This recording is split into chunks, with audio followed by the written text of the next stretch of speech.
Well friends, today we're taking a closer look at the Tiger Marine TopLine 750, a boat with an overall length of 7.60 meters and a beam of 2.95 meters featuring inflatable tubes that can be deflated to make the boat perfectly trailerable. We'll now take a walk around on board to discover the layout, but as always, remember to leave a like on this video and comment with your opinion. Let's check it out together. At the stern we find two swim platforms added to the hull, separated by the engine. In this case, the boat is powered by a Suzuki DF250, which also represents the maximum installable horsepower. Take a look at the extension of the platforms. They allow easy movement in the aft area and above all provide convenient access on board even from an aft dock, as there are no obstacles on the horizontal plane. Inside this hatch there is a concealed boarding ladder neatly integrated. This makes getting out of the water extremely easy, and on request a grab handle can also be installed. The boarding ladder can also be fitted laterally because, as you can see, the platforms are symmetrical and both sides are equipped with a hatch. This allows the owner to choose the preferred layout. Forward of the engine well there is a walk-through platform installed by the shipyard, which allows easy passage and enables the two aft areas to be used independently. Here we also find the freshwater deck fill, while slightly higher up there is a mooring cleat mounted on the fiberglass coaming. The coaming is quite generous and, as we'll see as we move forward, provides excellent protection inside the cockpit.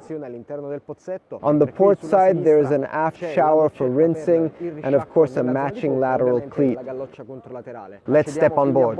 We immediately notice the presence of two steps that reduce the height difference. And by stepping over the backrest cushion we can comfortably access the cockpit.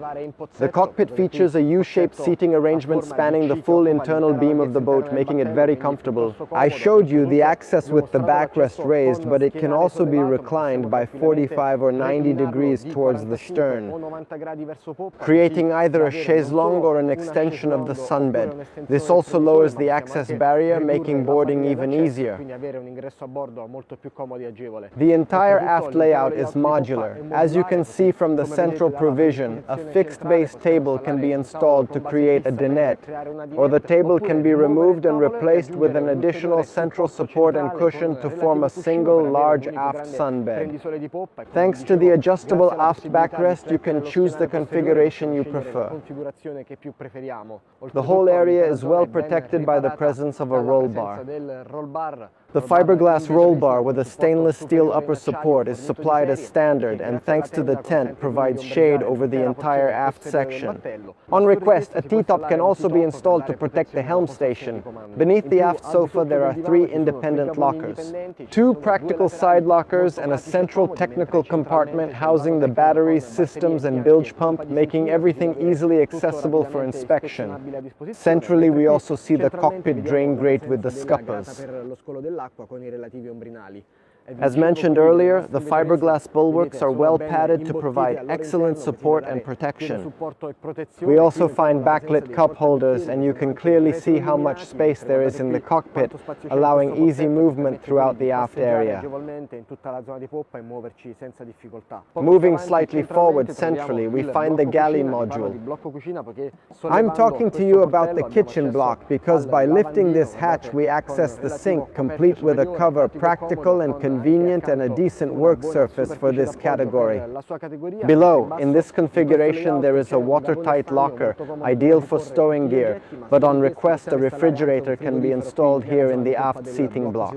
Laterally, there is also the fuel deck fill. Thanks to the center console layout, we can move comfortably along both side decks, so we can move freely. The optional EVA decking provides excellent grip and significantly reduces maintenance. Along the sides we also find neoprene orca tubes, offering top-level quality and support, together with numerous grab handles positioned even centrally along the boat, ensuring maximum safety. As we move forward, the side decks rise, keeping us well protected.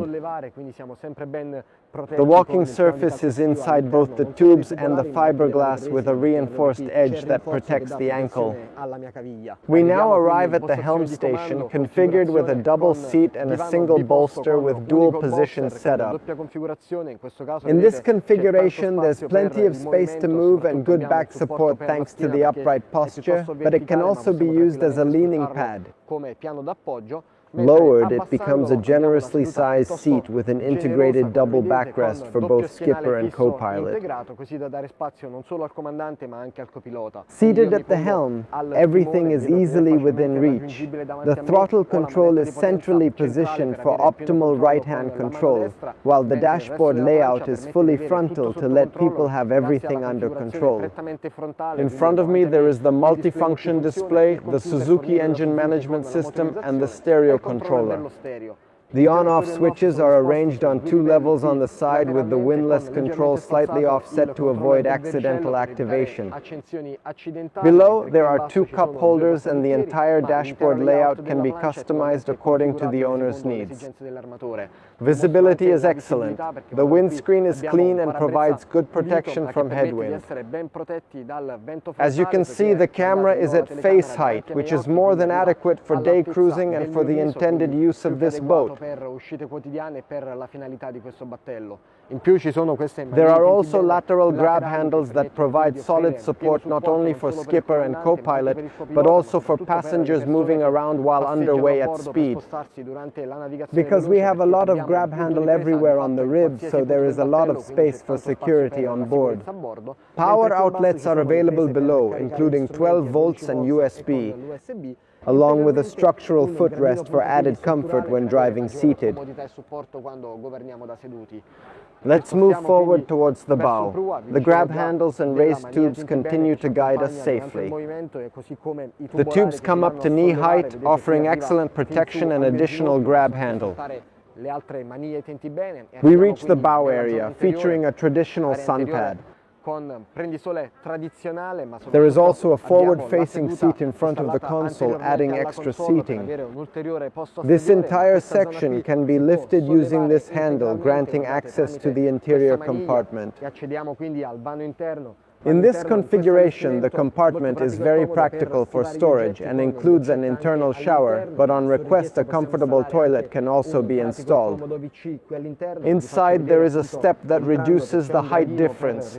Despite being on a 7.5 meters boat, the headroom is more than adequate for its class. I can stand fully upright beneath the hatch.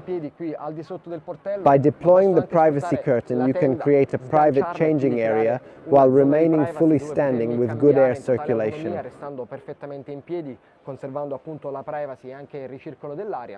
When seated, the space is still comfortable and ventilation is ensured by dual lateral porthole. There is also a watertight access hatch for inspecting the console's internal systems, making both routine and extraordinary maintenance easy. On the side, there are switches for toilet discharge and interior lighting. Back outside, let's look at the bow sun deck configuration. It's comfortable, with a traditional triangular shape, but on request it can be extended further because, as you can see, here there are some supports to install an extension with the cushions to create a single large forward sun deck, very comfortable. The high, generously sized tubes provide excellent protection. Look how tall they are, how generous they are, and so we can also use them as headrests and backrests.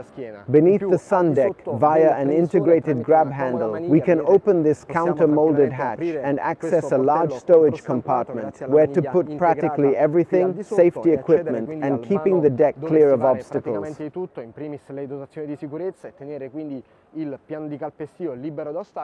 So we can move freely on deck. At the extreme bow, beneath the forward cushion, there is a watertight inspection hatch for accessing the anchor chain. Above, on the fiberglass bow roller, there is a flat horizontal surface that facilitates boarding during bow mooring and conceals the anchor windlass. The windlass is hidden, but clearly visible from the helm. You just need to open the locker.